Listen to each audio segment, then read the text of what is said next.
insane. No games. No, no, no games. Insane.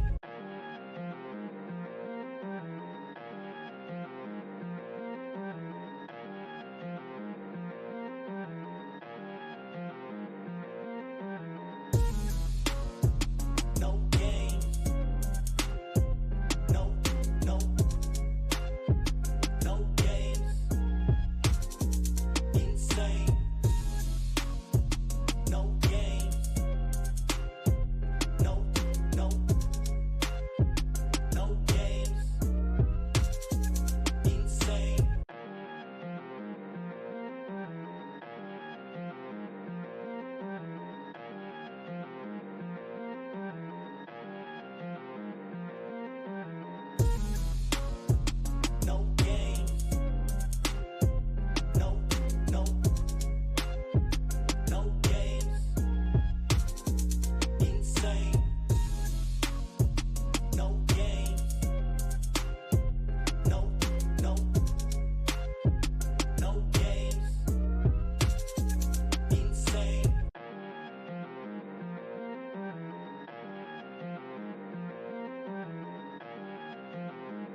The following program is rated TV MAL. It contains strong language and is intended only for mature audiences.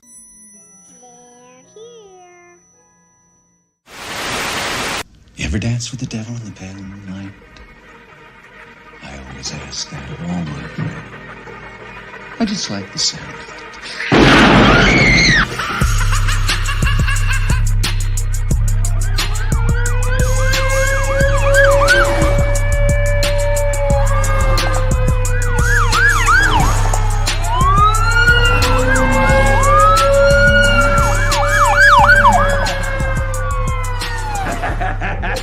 How about it, you creep, you lunatic? Well. What the cat done dragged in. It done dragged in a motherfucking lunatic. Top of the morning, everybody. Welcome to Good Morning Raider Nation. Right here on Raiders Allegiance with yours truly, Lunatic Raider. Your host with the most. Your friendly neighborhood Raider fan. You know what I mean? What is the deal, everybody? What is the deal? I hope your Tuesday morning is going smooth as a baby's bottom. Yes, indeed. Yes, indeed. Hope you got your hot coffee, warm breakfast, cold orange juice, whatever it is that floats your boat. Hope you get some good protein in you, some good fiber. Hit the day running, you know what I mean? So shout out to everybody in the chat. Shout out to everybody that is here watching.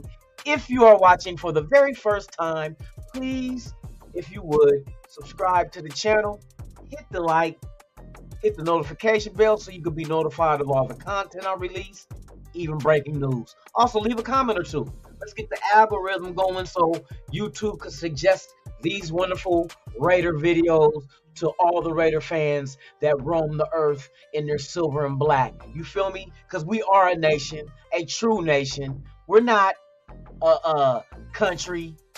We're not an empire. We are a mother freaking fracking nation. Because there's only one nation, and that's the Raider Nation. And without you, there is no me. And without us, there is no nation. Because there is only one nation, and that is the Mickey Ficky Raider Nation. Thank you guys for pulling up, man. I appreciate each and every one of you guys. Let's shout out my extended Raider family. You already know how the deal goes. We got Turbo in the house, man. Top of the morning to you, my guy. Thank you for being here. It is a pleasure to have you here, as usual. You know what I mean? Yes, indeed. Yes, indeed. Who else we got in here? We got Roland in the house. Roland, good morning to you, my guy. Michael Guerrero, salute to you, man. For real, for real. Thank you for pulling up. We got JB on the good foot.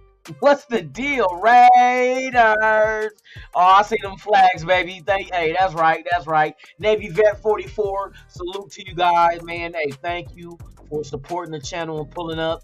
Who else we got? We got Eugene Powell in the house, man. Thank you for pulling up. Raider Ben is in the house, man. For real, for real. What is the deal, man? What's YouTube doing? Oh, it's not sending out notifications? They tripping, dude. Hey, Ben, didn't you say before that Streamlabs was tripping with your chat box? Because mine, I got my chat box set up and I keep redoing it, but it's not showing the chats. They tripping. They are tripping, man. Yeah, I'm having problems with Streamlabs also. Man. Yes. Back to everybody in the Yeezy for Reezy. Shout out to everybody here. We got Jar Raider in the house, man. Hey, thank you for pulling up, man. It is a pleasure to have you here. Of course, of course. Who else we got up in this Mickey Ficky, man? I'm trying to make sure I don't forget anybody, because there's a lot of chats in here. We got 303 Raider in the house, man. Top of the morning, man. It is a pleasure to have you here, man. Thank you for pulling up. For real, for real. Egalitarian 207, my guy, what is the deal? Top of the morning, my brother, for real.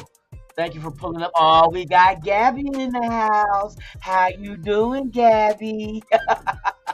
Hey, good morning to you, love. Hey, thank you for pulling up. It is a pleasure to have you here as usual. Yes, indeed. Frankie Sanchez, the one and only, the man with the master plan. It is you. Yes, indeed. Sinister, what is the deal, man? Hey, salute to you, my guy. Thank you for pulling up this morning, hanging out with your guy. You know what I mean? Alfonso Williams in the house. What's the deal, man? What's the deal? Let's see. He said, hey, fuck them donkeys.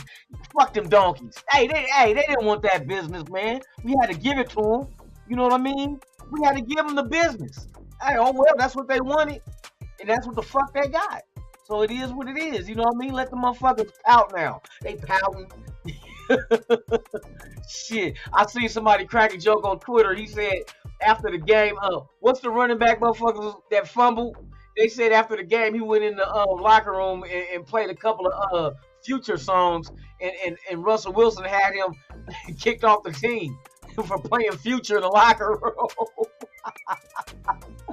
Oh shit. For real. Yes indeed. Shout out to everybody out there, man. Hey, we just gonna talk this shit this morning. I've noticed a few other people speaking on the tanking. You know what I mean? People think that they know who the generational players in, and I'm assuming they're talking quarterback. So I guess they're assuming that, you know, the quarterbacks in this draft are going to be generational type quarterbacks. Now, I don't have a psychic friend or a snow globe to tell me, or the magic 8 ball to tell me who's going to be a generational player or not. Because we didn't have, nobody told us Max Crosby. You know what I mean? But it is what it is. Everybody got their entitled to their own opinion. That I can respect that. I can see where you're going with tanking. You know what I mean? If there was really that one person that you feel, if you drafted, that it will automatically change the direction of your franchise, then go get them. But last time I checked, I don't think Jesus is coming out this year. And I think neither is Moses. So those are the only one individual person that can change your franchise's direction by themselves. You know what I mean? I'm pretty sure Jesus can throw the ball, hike the ball, throw the ball, and catch it and score touchdowns by himself. I'm pretty sure of that. You know what I mean? Hey, in the Old Testament, he can do that. So if he can walk on water, I'm pretty sure he can walk on the backs of defenses and score at will. If he was coming out this year out of Oregon, I'm an Oregon fan. Hey, if he was coming out of Oregon this year, Bo Nix, I'm sorry, we can't take you. We're taking Jesus with the #1 overall pick in the 2023 draft, and we're bringing him to Sin City so he can get rid of all the sin, and we'll get a Super Bowl. You know what I mean? That's the only one individual that I would say could single-handedly change the outcome of a franchise. There is nobody in this draft that you draft #1 overall that's going to do it by himself. You know what I mean? He's not going to do it by himself, bruh. And as a rookie, he's not going to do it his rookie year. He probably won't do it his second year. You know what I mean? When was the last time a rookie won the Super Bowl? You know what I mean? I mean, come on, bro. We gotta stay realistic. I understand we want better for the team, but damn, you want that better? Motherfuckers talking about like when we won Sunday, like that was a curse. Like, curse it, the Raiders for winning a game. Well, shit. I'm glad I got the memo. I'm gonna have to send an email to the Raiders and be like, "Hey, brother, there's some people that don't appreciate the win Sunday. So don't win against Seattle. What if they beat Seattle? And then the Chargers, and then Pittsburgh and New England, and is that when the people who want us to tank, is that when they go to the 31st floor and jump head first? Is that when they do that? Because the whole draft is ruined by then. You know what I mean? Man, a draft pick in the top of any round does not guarantee you it's going to change the fortunes of your franchise. Didn't the Raiders once have the #1 overall pick one time? Wasn't Jamarcus Russell, because of his attributes and is measurable, a generational type quarterback? Has there ever been a quarterback that can throw like Jamarcus Russell and that was that big? Nobody knew he was going to fail. College, he killed it in college at LSU. He single-handedly, well, not single-handedly, but he did his thing against Notre Dame in the bowl game. You know what I mean? So it's like, to me, he was a generational thing. Okay, here's another player that's a generational type player. Who was the tight end that Denver took in that draft? I mean, not Denver, that Detroit took in that draft. We know who it is. How many Super Bowls did he bring Detroit? You know what I mean? How many Super Bowls did Megatron bring to Detroit? Wasn't he a generational type tight end? His stats said he was. You know what I mean? Was it Randy Moss a generational type receiver? How many Super Bowls did he win? Bo Jackson was, and I know he had an injury, but he played a few years before that. How many Super Bowls did Bo Jackson get? Because Bo Jackson, hands down, was a generational type player. How many Super Bowls he won? Like they throwing up Oakland or Oregon. You know what I mean? So that theory of tanking to get a generational player and it's going to change your outcome or your outlook of your team, bruh, that's just not realistic when a team consists of 53 individuals. So you go ahead and you, say for instance, you hit on a generational player in the first round. What if you don't hit on the rest of the draft? But you got your quarterback, but you ain't got an offensive line, defensive tackle, linebacker, corner, safety, wide receivers, tight ends. You ain't got none of that though.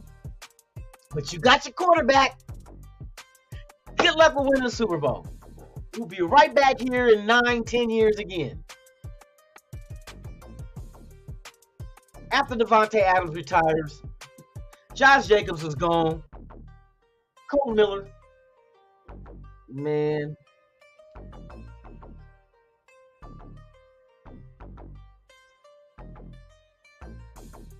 Yes, indeed. Yes, indeed.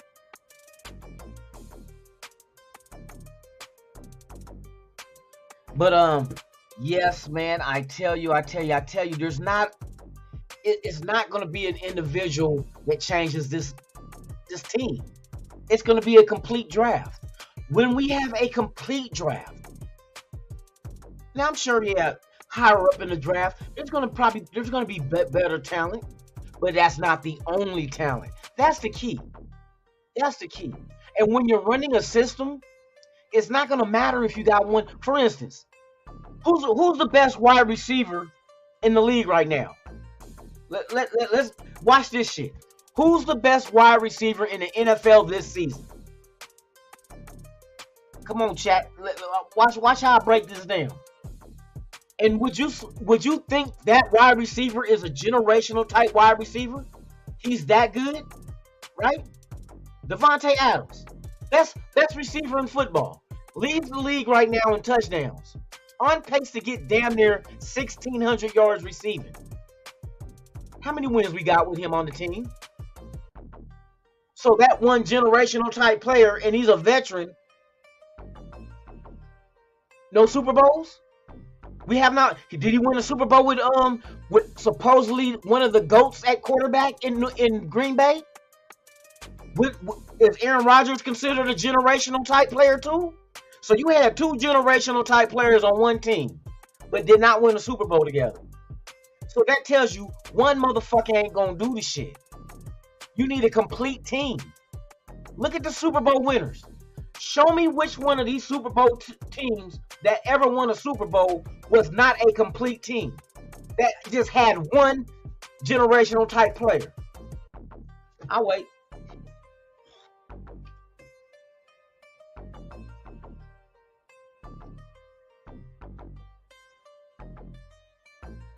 See, that's the shit I'm saying, man. Some people be.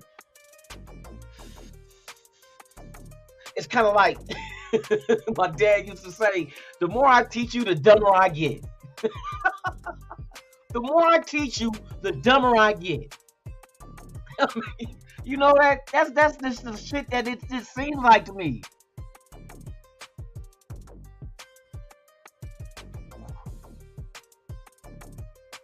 In the back, okay, Sebastian. Hey, one motherfucker is not gonna win you a Super Bowl. You need a complete team. Complete teams are the teams that end up in the Super Bowl. Check them out. Check out the winners. Check out both teams that play.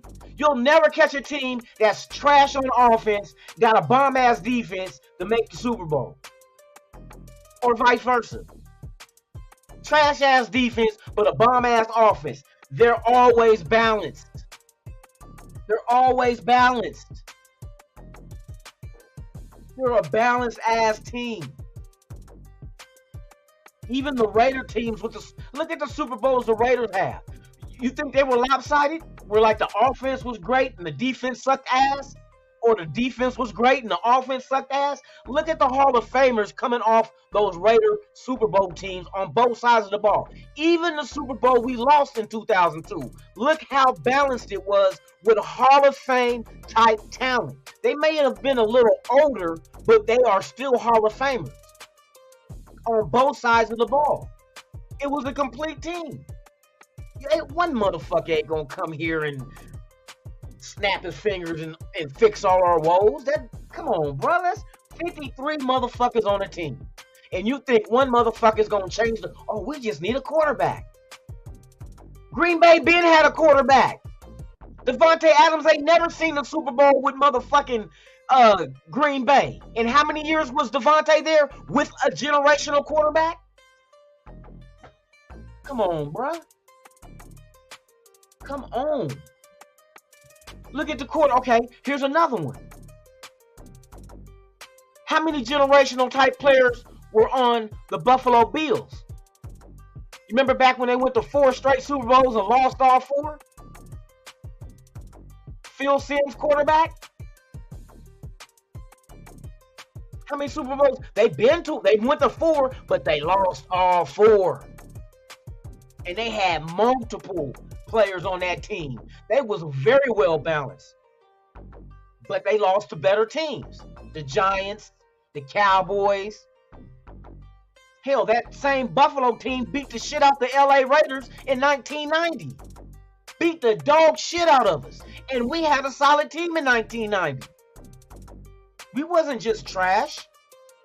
But they made it look like we were in that AFC Championship that year. Buffalo versus the Raiders. The LA Raiders at the time.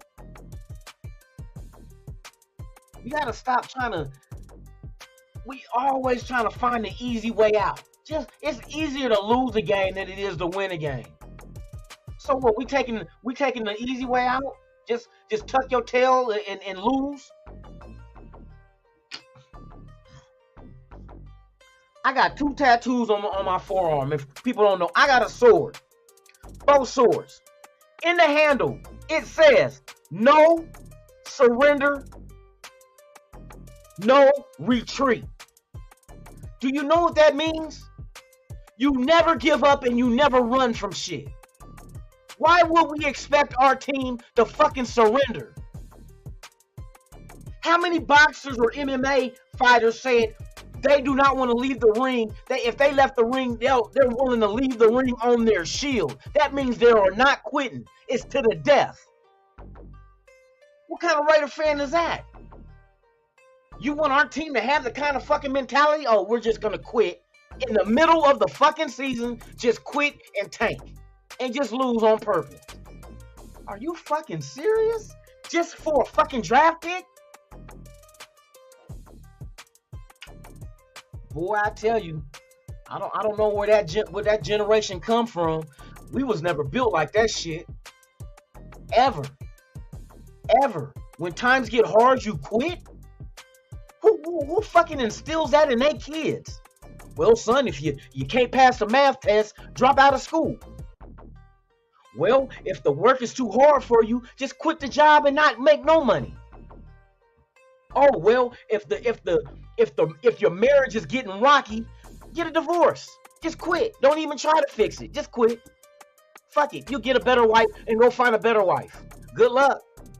Like what they say, the grass ain't always greener on the other side. Come on now, we tank, we go up into the draft, and we'll draft a motherfucker we think is gonna change everything, and he ends up being a fucking bust. Shout out to Ryan Leaf. Shout out to Achilles Smith, Joey Harrington. The list goes on with motherfuckers that's supposed to come and save an organization. You gonna gamble. You gonna go ahead and gamble your season in the mid. And I can understand if it was only like 4 games left, 3 games left. Ain't no way in the world we gonna make the playoffs. We don't even need to try to develop camaraderie and then go into next year with momentum. Even if we don't make the playoffs, if we say, for instance, we ran off 8 straight games, say the end right now, starting with this Denver win we had on Sunday, and this team runs off 8 straight wins on the rest of the season, and we don't make the playoffs, do you not believe them 8 wins we win brings that team closer together and goes into next year in the same system with new players on the team as well? You don't think that's going to do anything to the team psyche? That's not going to give them that confidence? The young undrafted, the young drafted rookies? You don't think they're confident? We're letting them get out there and get burned now. You think the coach is telling them, okay, Webb, okay, Masterson, Palomau, go out there and play, but don't give it your all. Are you fucking serious? Don't give it your all. Just go play and don't worry about winning. How in the fuck can you play a sport and not worry about winning?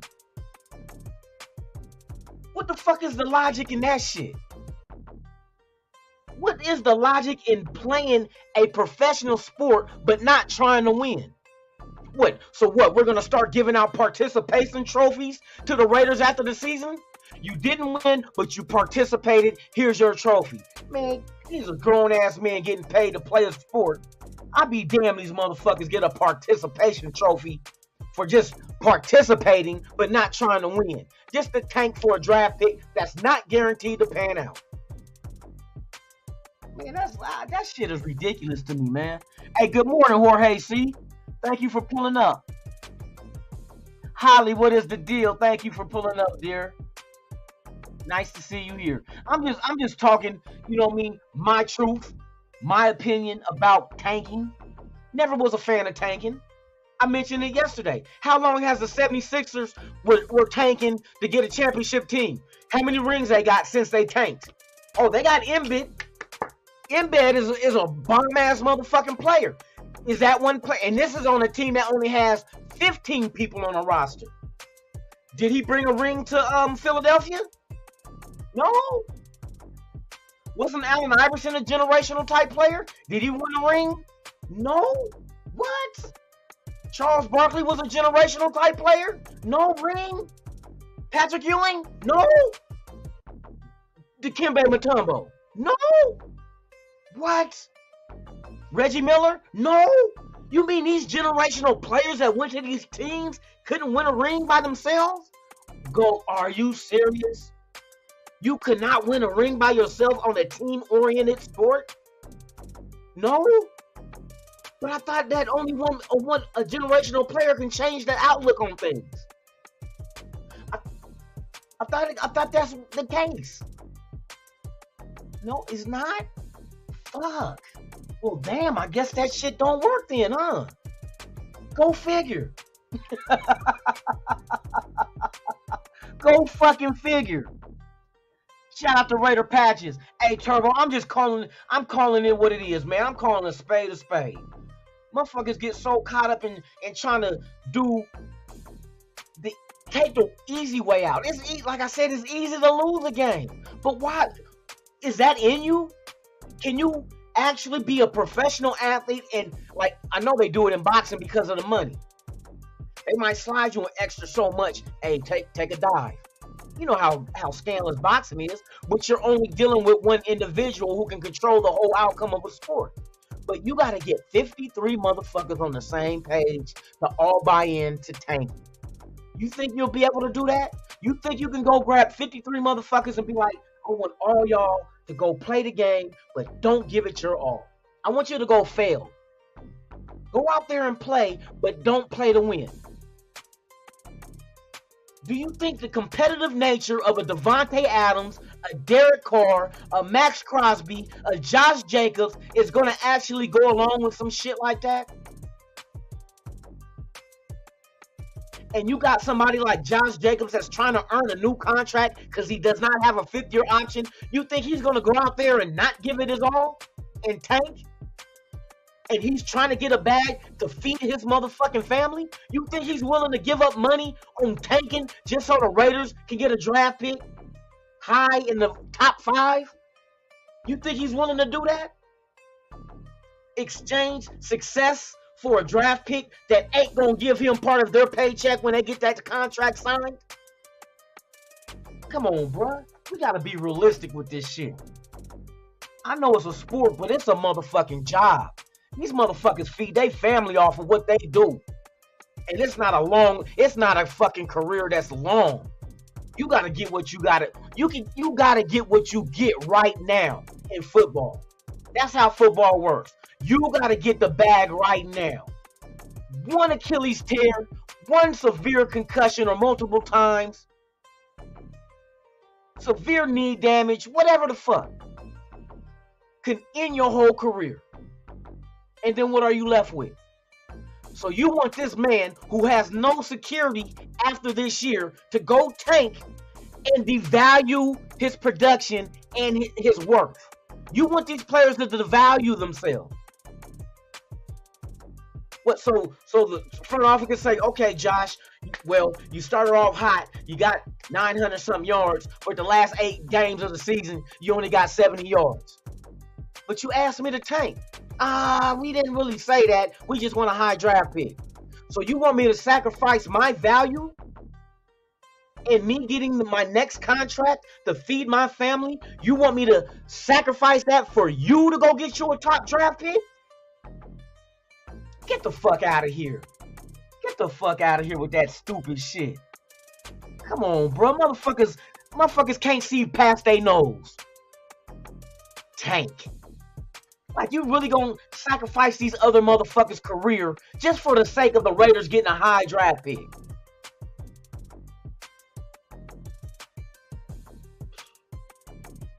Man, I don't know how people be thinking, where they come from. Oh, I know Josh Jacobs ain't going nowhere, but I mean, just imagine, do you think Josh Jacobs would actually partake in tanking, knowing this is the only year on his deal?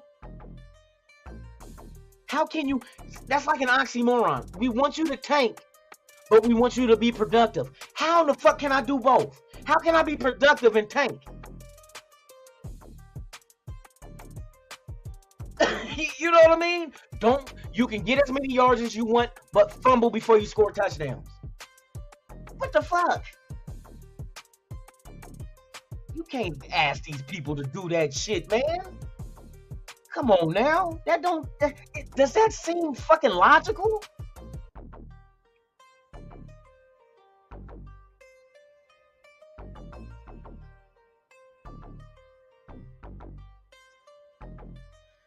Hey, Raider critique, man, I don't understand that shit. And there's more, like I said, there's more variables behind it. Everybody's they're tunnel vision.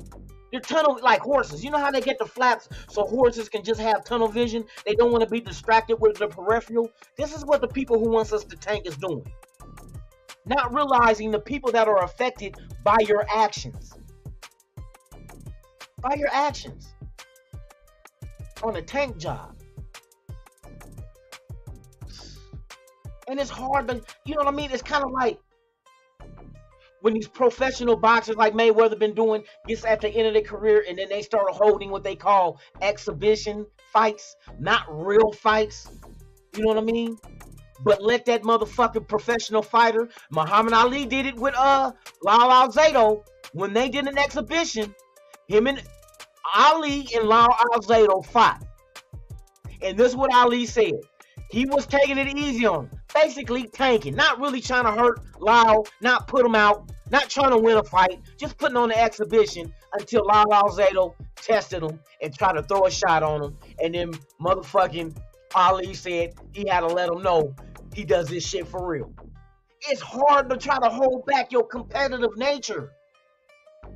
It's hard when this is all you've been doing all your life. Playing football all your life, being competitive. In order to get a scholarship, you must perform. You cannot be in a tanking situation to get a scholarship to a D1 university. Because you're dampening your production just for the team to lose. If that's, we know it ain't gonna happen in high school and shit. They're not, it ain't no draft. But I'm just saying, all your life you've been going through life performing at the highest. Be the best you can be. Leave everything on the field. And then you get to a situation where you don't win. And if the coach say tank, you're going to tank. You think it's easy to turn that switch off and not be competitive when ever since you were fucking knee-high to a ding-a-ling? You've been competitive? And so all of a sudden, as a grown-ass man in the NFL, you got to turn that switch off. And a lot of players tell you guys, what is the shit they say about being competitive? They said, you want us to be killers on the field, and then after the game, you just want us to shut it off. So what makes you think tanking is any different? You want us to perform at a high level all our life, and then all of a sudden, turn it off the tank. Man, these motherfuckers ain't turning all shit. These motherfuckers, hey, how many motherfuckers deliberately hit a motherfucker when he's going out of bounds? You see the motherfucker going out of bounds, but it's just an instinct. I'm gonna put wood on that motherfucker. You know what I mean? Hey, that shit, bro. Hey, to each his own. If that's their theory and they believe that's what it's gonna take for the Raiders to be good, okay. Shout out to Donald Trump. If that's what they think that the Raiders need to do to be great again, you know what I mean? Be great again by being worse. So you can get a good player to become great. So you're going backwards to move forwards. All right. Hey, shout out. Hey, I respect everybody's opinion. I'm speaking my opinion though. That's not logical to me. There's too many factors in it. Too many people that's affected by tanking. You know what I mean? You destroy morale that way. Even though people know they're tanking, because that's what, if they agree to it, there's no morale. There's no reason to have camaraderie. We're all trying to suck ass. There's no reason for me to fight for my brother no more. We're trying to lose. So I'm not going to fight for him. Fuck it, I want him to fumble. You know what I mean? Josh Jacobs get the ball, the whole offensive line ain't blocking. Fuck it, we need him. We got a tank, so let's make him fumble and give the ball. Come on, bro. Does that seem fucking logical? That's like the people who hate cars. Like I broke down to you. The people hate cars so much. In order for the Raiders to get rid of Carr, the Raiders must lose. So in essence, the people that hate Carr need the Raiders to lose just so the Raiders will have a reason to get rid of Carr. What the fuck? Is that the sacrifice you're making?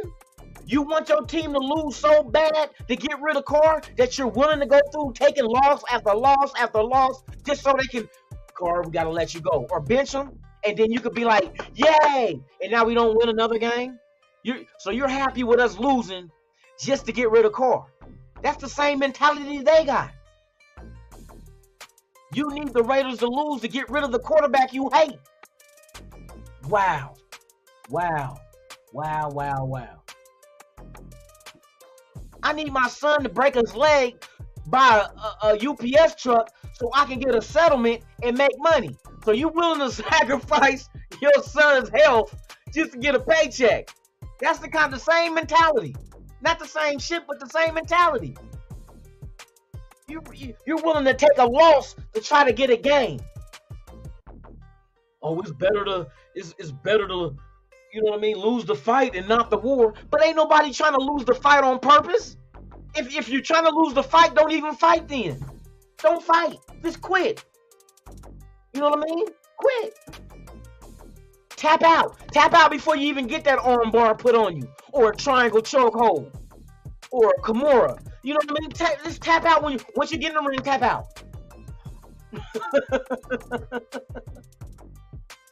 God dang.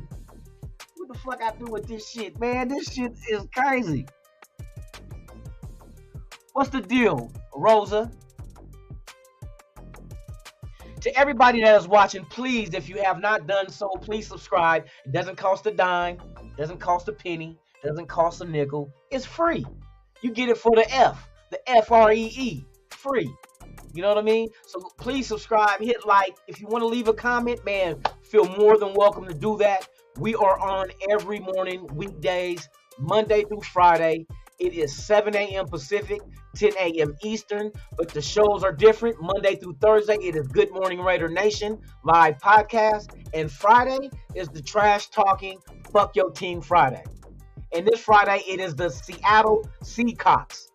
We are going in on the Seahawks this Friday, so stay tuned, you guys. We're not far away from Friday morning, 7 a.m. It is the Seahawks that we're going in on. We're going to get a couple of laughs. We're going to talk about football, but it's mainly to be entertained and talk shit about the team and their fan base that we're facing next. So it is Fuck Your Team Friday, this Friday, 7 a.m. Pacific, 10 a.m. Eastern. Bam! Be there, be square. Now back to the tank job.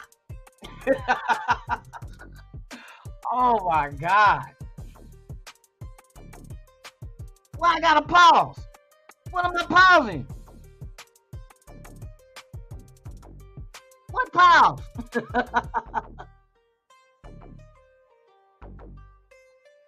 What pause?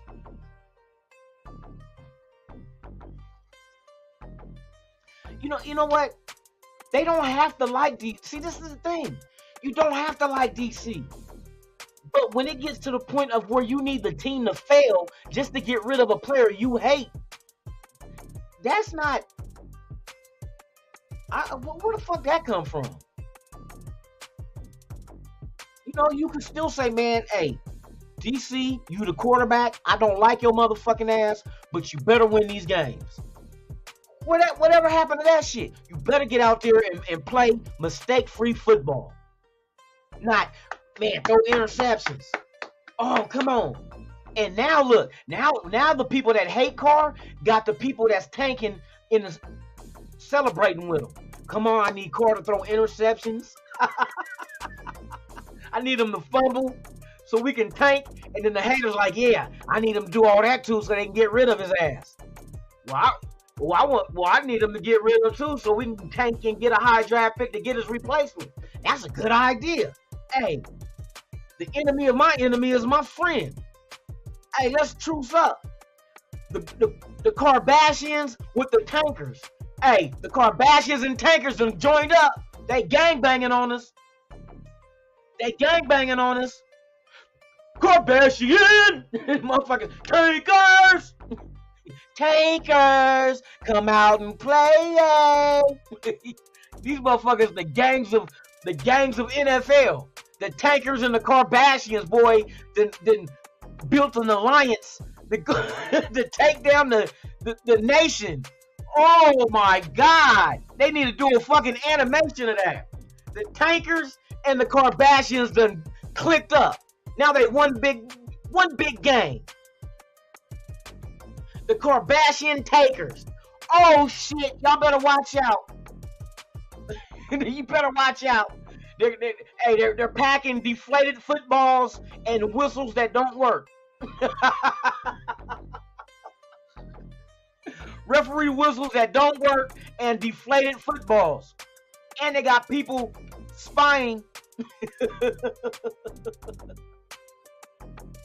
Oh shit. Hey, you know what it'll be? This will be some funny shit. Say for instance the Raiders do tank, right? And we get like the second pick of the draft. And the NFL investigate the same way they investigated John Gruden's emails and find out we tanked, and they take that pick away from us. And then we tanked for no reason.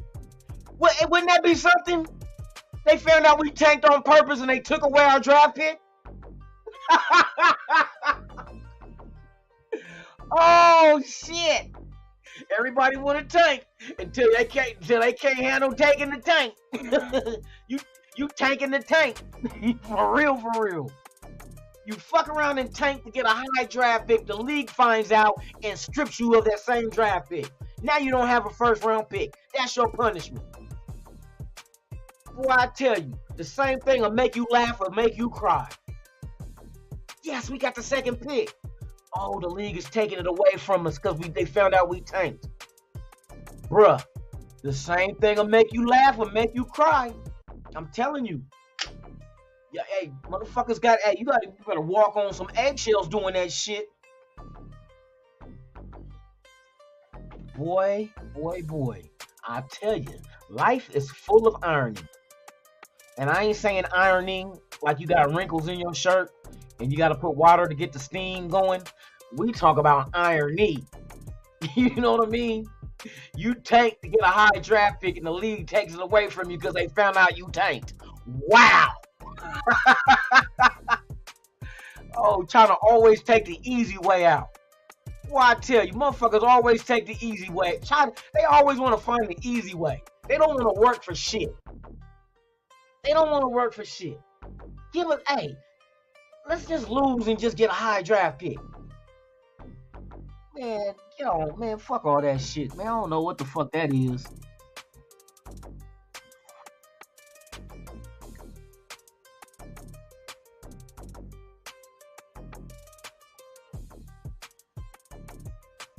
Hey, Snoops, that's why I said I don't pick players. I don't draft players. But when the team does, I try to research and see the potential of them and I get behind them. You want them to perform for you. Because in order for us to even get to the playoffs and win a Super Bowl, every player on this team has to perform at a high level. They got to give it their all. I don't give a fuck if I don't like the motherfucker or not. You know what I mean? They got to motherfucking... Look, I'm going to show you how much of a Raider fan I am.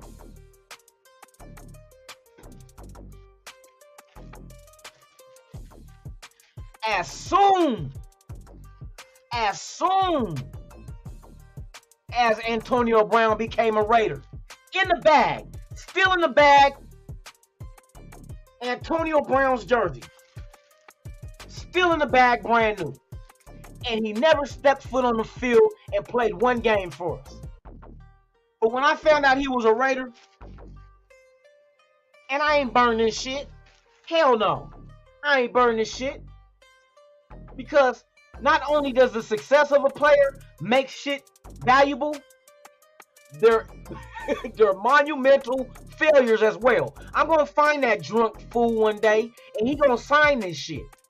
I'm never taking it out and hanging it up. I'm just going to sign it, and 30 years from now, let me see how old I'll be. I'll be old as fuck. 30 years from now, I'm going to be like, telling my son, you know, when you get old, you be shaking like this. I'll be like, son, hey son, you remember when Antonio Brown was a Raider? I got his signature right here.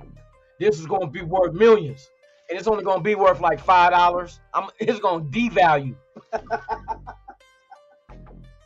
But I'm gonna be the only one with a Antonio Brown jersey signed by him, a Raiders jersey. Even though he failed, well, he didn't fail because of production. He just went through too much shit. Fucking with his feet and him and Mayock bumping heads and god dang. But I got that motherfucker. That's the kind of fan I am. I fuck with motherfuckers. You know what I mean? I don't get rid of shit. The only jersey I ever got rid of, real talk, Jamarcus Russell. And I shouldn't have done that. But I was cleaning up, getting rid of old clothes. I like, fuck it, I don't wear this shit. I threw it in the bin. We took it to the Goodwill. I wish I had that motherfucker back.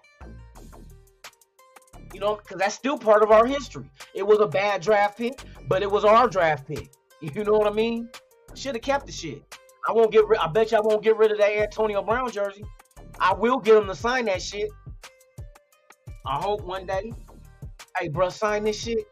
If you don't sign this shit, I'm gonna pour lighter fluid on you and flick a match on your bitch ass. You thought your feet was burning in the cryo chamber? Yeah. I'm gonna burn your motherfucking hair like Michael Jackson in a Pepsi commercial. Raider Jim, what's the deal, man? Top of the morning. Hey, see, Bo Nix, that's my guy, man. That's my guy. That boy got a heart. He's out there injured. They took down number 10 Utah this past Saturday on a bum-ass ankle. And to go ahead and he wasn't mobile at all. You know he's going to heal up. He got one more game against Oregon State this weekend, and Oregon State is ranked 23. Now, if they can get that win, then it's off. Most likely you're facing USC in the Pac-12 championship out here in Vegas. And fucking USC is right now, I think they're going to be, oh, they should put out the rankings today. I think Tuesday, right? Let me see. So Oregon going to jump up from 12, beating number 10 Utah. But yeah, Bo Nix, that boy is mobile. He can throw. And that he's not no rookie dude. You got to remember, he was at Auburn before he transferred to Oregon. But this man, they would have not lost that game to Washington if they would have let Bo Nix back in the game, even injured. Because he kept telling that coach, put me in there, put me in there. He didn't do it. They put the freshman in there and nothing. Nothing. Then they go for it on 4th down and don't get it. Give Washington a short field. Done deal. Done deal. Oregon had action. They had action. But nope. Bo Nix is that dude, man. That motherfucker he'll come out there with an arm broke and try to play. You know what I mean? But yeah, man, hey, I'm right with you. Bo Nix is, hey, that's my guy, man. That is my guy for real.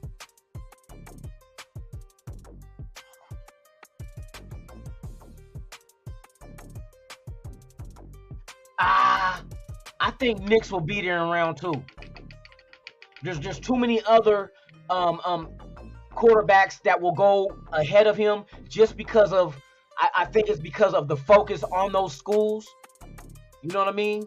So those schools is gonna they put on, like, for instance, dude from Ohio State. They're gonna be on the biggest stage you can think of this Saturday when it's Michigan versus Ohio State. Number 2 versus number 3. All eyes on them. And if he goes out there and and both teams are undefeated. If he goes out there and destroys Michigan, he going up. If dude from, well, I don't even know what year the quarterback from Michigan is, if he's even eligible to come out early. I know the quarterback from Tennessee, he tore his ACL. I mean, there's a lot of shit that can affect shit. You know what I mean? But Bo Nix, shit, the quarterback from Washington is solid. He transferred too. He transferred to Washington from, oh, did he come? He came out of Tech. Was it TCU? I can't remember. He's solid too. He's not the most athletic dude, but he good stature in the pocket. That's another good quarterback. Hey, they got some good quarterbacks out there, Gabby. Bo Nix, it's hard for me to say. I don't know if he'll make it to the second round, though, to be honest with you, like you're saying. But there's a possibility he can make it to the second round. You know what I mean? Because there's going to be other players at different positions that's going to be ranked above him as well. Like I said, he only has 1 year body of work with Oregon. Is that enough for people to go ahead and boost his value in the draft off of 1 year? I don't know. I don't know. It depends on how the draft boards are with these other teams, who they got value at what positions, and how they boards pan out. To guess, shit. I don't know. But yeah, that's my guy, man, Bo Nix. Bo Nix, man. I hope they do make it to the Pac-12 championship against USC, because that's a good ass quarterback with USC also. You know what I mean? Hey, that was a good game with UCLA and them. Those two quarterbacks, they were, man. And dude was hurt for UCLA, but they were battling. That was a damn good game. Damn good game.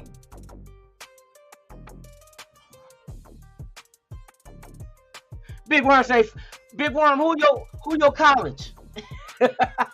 You like Michigan? You got Michigan over Ohio State this weekend? Man, I can't wait to see that game.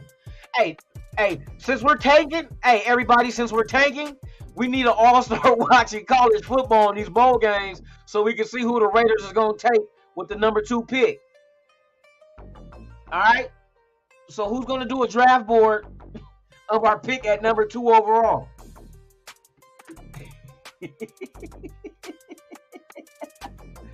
Yeah, Michigan.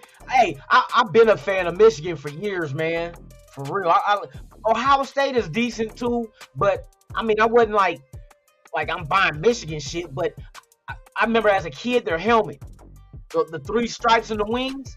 I love their helmet so much. I remember our senior year in high school on our football team, the coach was asking us what we should what decals to put on our helmets. And I told him, I looked in the book, and when they showed the motherfucking the Wolverine, I said, we need that shit. And lo and behold, we was the only team at that school, at my high school, that did the 3 stripes and wings on that fucking helmet, boy. And that shit was clean. Boy, I felt like a Wolverine, boy. I was like, we was out there like, ugh. All white helmets with the blue stripes and the wings. We killed them. We killed them with that shit. Man. But yeah, man, I love their helmets. I always love the Wolverines helmets, man. Michigan. Boy. Shout out to Michigan. Shit, that was one of the schools that tongue twister, that recruited my little brother when he played. My little brother, man, that motherfucker was playing varsity since he was playing freshman and varsity. Cause he wasn't no little, matter of fact, rest in peace, my bro. This was my brother right here. This is when I think he was 15 in this picture. 6 foot, 220 pounds, running back and linebacker. But yeah, man, he had Nebraska, Michigan, BYU, Portland State. They were all recruiting him in high school. And Grant High School, Portland, Oregon, same school that Ndamukong Suh went to. My brother was 4 years older than Ndamukong Suh. He knew him. My brother knew him, but Ndamukong Suh got an older sister. So they were in class. Her and my brother were schoolmates. But yeah, man, hey, my brother, baseball, shit, he was a left-hand pitcher too. I remember his freshman year playing baseball, that motherfucker was 1 hit away from batting 500 on the season. Batting 500 as a left-hand pitcher. I remember that motherfucker, I went to one of his games, he knocked that motherfucking ball over the fence in the people's yard. I said, God damn. They was calling him Baby Cecil Fielder. Because he was like a little thick little motherfucker, boy. Hey, yeah, man, I wish he would have made that shit, man, for real. I tried to get him back in football, but he got too many concussions, and the doctor told him if he suffer another one, it could be fatal. So he had to quit football. I told him he should have stuck with baseball. You know, left-hand pitchers are a commodity. You know what I mean? That can hit. The kind of pitcher that you don't have to take out of a lineup. You know what I mean? For a designated hitter, you would want them. Hey, you go hit. A left-hand hitter that can, with power? Shit. I wish, man, for real, man. Hey, thank you guys, man. I appreciate that. Yeah, I lost him a couple of years ago, man. But I mean, life is life. Life goes on. But that, like I say, hey, my mouse pad, I see him every day. Every day I got my bro. You know what I mean? But yes, sir. Yes, sir. But yeah, man. Hey, that's about it for today, y'all, man. Hey, good talk, man. Good talk about this tanking shit. You know what I mean? I see a lot of you guys are with me on this shit. This shit just is weird.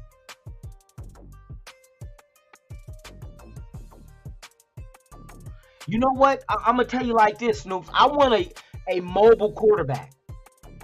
Just to have that added dimension. Not to say that you'll run them all the damn time, but quick enough to get out the pocket when that shit collapses on you. You know what I mean? I understand you hope your offensive line gives you the protection, but just in case they can't do it all game long, all game long, be able to be mobile enough to get out of that motherfucker and still make a play. You know what I mean? Still make a play. I always been a fan of mobile quarterbacks, but good mobile quarterbacks, not Terrell Pryor. And see, we knocked Terrell Pryor, but Terrell Pryor told us at Ohio State. They said, well, you run good, but what about throwing? And he came out and told him nobody worked with him on throwing the ball. And see, I believe that because this is what it is. You know that saying that is, you know that old saying you hear when people say your gift is your curse? So with mobile quarterbacks coming up through Pop Warner High School, whatever, right? Coaches utilize your athleticism for being able to run the ball. So they draw up plays all the time for you to run the ball because you can't be stopped. So they work more on you being mobile and doing run plays than they do actually for you to be a pocket passer. You know what I mean? So your gift of being mobile is also your curse because it's taken away from you to be able to perfect your craft in the pocket. You know what I mean? And that's what I see. A lot of quarterbacks, come on, how many, like we look at Lamar Jackson, right? Lamar Jackson's mobile and can throw the ball. But is he an elite pocket passer? Would you put him in the ranks of the Peyton Mannings? You know what I mean? That could sit in the pocket and throw, the Tom Brady's? Would you put Lamar Jackson in that category with pocket passers? He got a strong arm, but is he an elite pocket passing quarterback? And I believe he's not, because it's more geared for him to be mobile because he's tremendous. Like Michael Vick. Michael Vick can throw, but Michael Vick was not an elite pocket passer. See, with those other quarterbacks I named, like Manning, they never worked on plays for him to take off and run. That wasn't his strength. All they ever did was work on his pocket presence. Manning, Brady, work on their pocket presence. But all the mobile quarterbacks, they want you to run. RG3, they want you to run. Michael Vick, they want you to run. Mariota, they want you to run. You know what I mean? So your gift is actually your curse because it's taken away from you to be able to perfect your pocket presence as a pocket passer. That's what I believe. That's exactly what I believe. You know what I mean? I think it does more damage than good when you're like physically athletic and gifted to be able to be mobile. A lot of coaches salivate like, well, shit, if they're just run the ball. You know what I mean? And they never really get to work with them on being a pure pocket passer. You know what I mean? You don't have to teach a mobile quarterback how to run. That's why I'd be like, just work on him as a passer. The running ain't gonna never go nowhere. What, you gonna think he gonna be in the league 2 years and all of a sudden his 4.3 40 drops to a 4.8? You know what I mean? You think that's what's gonna happen? Or he's gonna forget how to put the right foot in front of the left foot when he run? Come on, it's natural for him to run that fast. But teach him how to be a quarterback in the pocket. You can still do your options and RPOs and shit, but work on his craft at being a pocket passer. Let him perfect that. Once he gets that, then you can open the motherfucking book on their ass. You know what I mean? Defenses will be damned if you do, damned if you don't. You'll be damned if you try to guard against him being mobile, because he'll fuck you up in the air because he's done worked on that craft. Or you'll be damned if you just sit back and try to go against the pass and he takes off and runs on your ass. That's what kind of mobile quarterback I want. A perfected pocket passer who is mobile. You know what I mean? Not a mobile quarterback who can throw. I want a pocket passer who just has the God-given ability to be mobile and can run. That's what I want. That's a dual threat to me. All these other motherfuckers, it's like shit.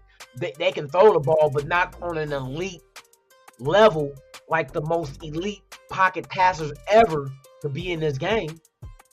But they, like I said, they didn't have the gift of being mobile, so they spent all their career, their life, perfecting being a passer. Because there wasn't no mobility in them to perfect that shit. You know what I mean? What, Peyton Manning ran with a 6.7 40? But could pick apart a motherfucking defense like it ain't shit. You know what I mean? Now see, KJ Jefferson, I'm gonna have to analyze that man right there. I want to see the pocket presence. What, you know, his reads. If I can see a potential elite talent in his passing, and he's being mobile, that's what we need. That's what we need. You know what I mean? So, you know what I mean? There's a lot of shit. I'm going to start paying attention to these college games, especially with these bowl games. The bowl games, and it's coming up. Hey, December is next week. These bowl games are about to kick off. So that's when we really get to see all the good quarterbacks, defensive tackles, corners. Hey, we're going to see some good shit this year in these bowl games. So I suggest everybody start watching these college bowl games just to get an idea of who's out there. You know what I mean? We'll be able to see that before the end of the season. And that's going to let us know, do we need a tank?